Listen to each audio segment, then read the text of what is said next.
And ABC News reports that some rifle scopes issued to our troops in Iraq and Afghanistan and used in training Iraqi and Afghan troops, these rifle scopes are imprinted with Bible verses. No, I'm not kidding.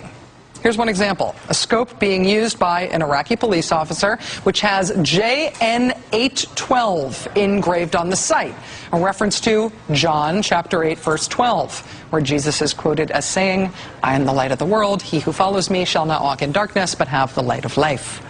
The same company also makes rifle scopes that have 2 COR 4:6 printed on them, which references 2 Corinthians chapter 4, verse 6.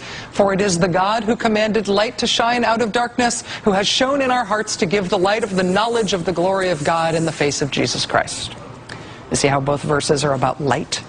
And their rifle sights, light. Very clever, right? And fantastically dangerous to the safety of Americans, and specifically American troops all over the world. Not to mention pretty spectacularly unconstitutional and a real thumb in the eye to U.S. military rules that prohibit the military proselytizing at all, particularly in Muslim countries we are fighting in. Those rules exist because the last thing in the world we want to do is hand al-Qaeda and its recruiters and its sympathizers citable evidence for their eternal claim that our military is fighting a Christian religious war against Muslims, which all Muslims therefore have a duty to join against us. The company who makes these scopes is called Trigicon. It's based in Michigan.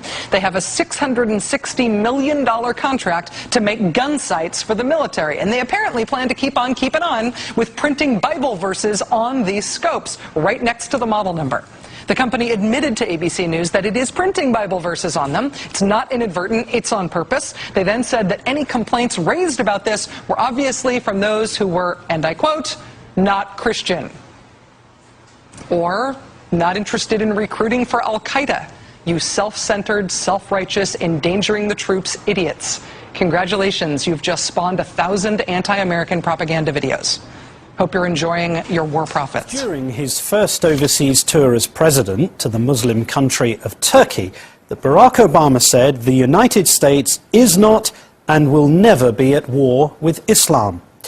Which is why our next story is provoking so much controversy. It concerns inscriptions that refer to biblical texts on weapons being deployed by American forces. Here's our chief investigative correspondent, Brian Ross. Brian? Martin, to prevent the suspicion, the United States is conducting a Christian crusade against Muslims. Members of the U.S. military in Iraq and Afghanistan are strictly prohibited from proselytizing, promoting any religion, faith, or practice. It's called General Order Number 1. But apparently, one of the Pentagon's big suppliers never got the memo. Some soldiers call them Jesus rifles.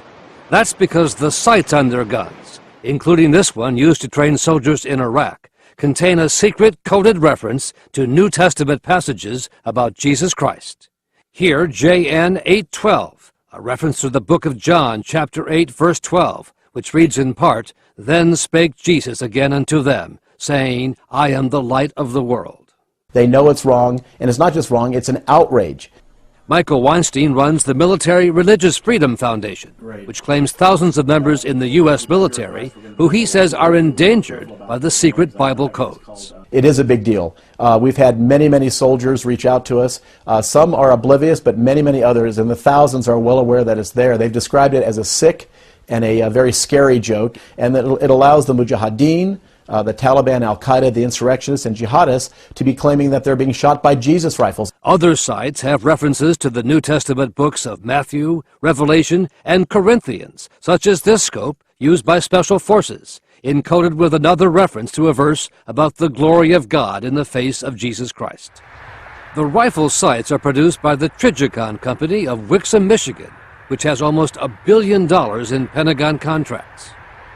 A company spokesman says its founder, Glenn Bindon, a devout Christian, began the practice years ago, and it has continued since Bindon's death in 2003. The Trigicon spokesman said there was nothing wrong or illegal about adding the biblical references to the military sites. Well, that's fine, but I find something wrong with it, and I think our government should find something wrong with it. Retired Major General William Nash commanded the 1st Brigade of the 3rd Armored Division during Desert Storm in Iraq. He is now an ABC News consultant. There's a lot of organizations that provide Bibles to soldiers and Torah and and even copies of the Quran are given out to our soldiers. I have no problem with that, but I do have problems with military equipment being labeled in such a way that it seems like it's our God against their God. General Nash says the Pentagon should make the company remove the biblical codes. They should fix them all. They do a modification on the sites to take off those inscriptions, and if they fail to do that, they should be penalized monetarily. At the Pentagon, the Army and the Marines told ABC News they were unaware of the biblical codes until we contacted them. One of the really cool things that I like about this site. But on gun enthusiast and military websites, the presence of the New Testament references seem well known. As this gun reviewer pointed out, the passage from the book of John. I love it. I love it. Yes, Trigicon, those guys are Christians. And, you know, they're just, and all of their different sites, they have verses on there. So just a little neat side note. For those of you who aren't Christians, well, you know, whatever, get over it. All right. So, anyway. We received information just very recently from one of our clients indicating that the rifle was referred to as the spiritually transformed firearm of Jesus Christ. Even with the general order against religious proselytizing, the biblical references on the rifle sites is only the latest example of a clash in the U.S. military over Christian symbols and preaching in Iraq and Afghanistan. 2 years ago in Afghanistan, American documentary filmmaker Brian Hughes saw boxes of New Testament Bibles published in Afghan languages. It was clear that those Bibles were there for the purpose of being distributed to the Afghan people, not to other soldiers, not to other people on the base, but to Afghan civilians. So it was clear that they were prepared to operate outside the boundaries of General Order Number 1. Filmmaker Hughes recorded U.S. Army Chaplain Gary Hensley in a provocative sermon at Bagram Air Base. You know, the Special Forces guys, they hunt men, basically. We do the same thing as Christians. We hunt people for Jesus. We do. We hunt them down. Get the hound of heaven after them. So we get them in the kingdom. Right? That's what we do. That's our business. Now the tiny biblical codes on the U.S. military rifle sites, used by the Army and the Marines, as tiny as they are, seem certain to raise the issues again.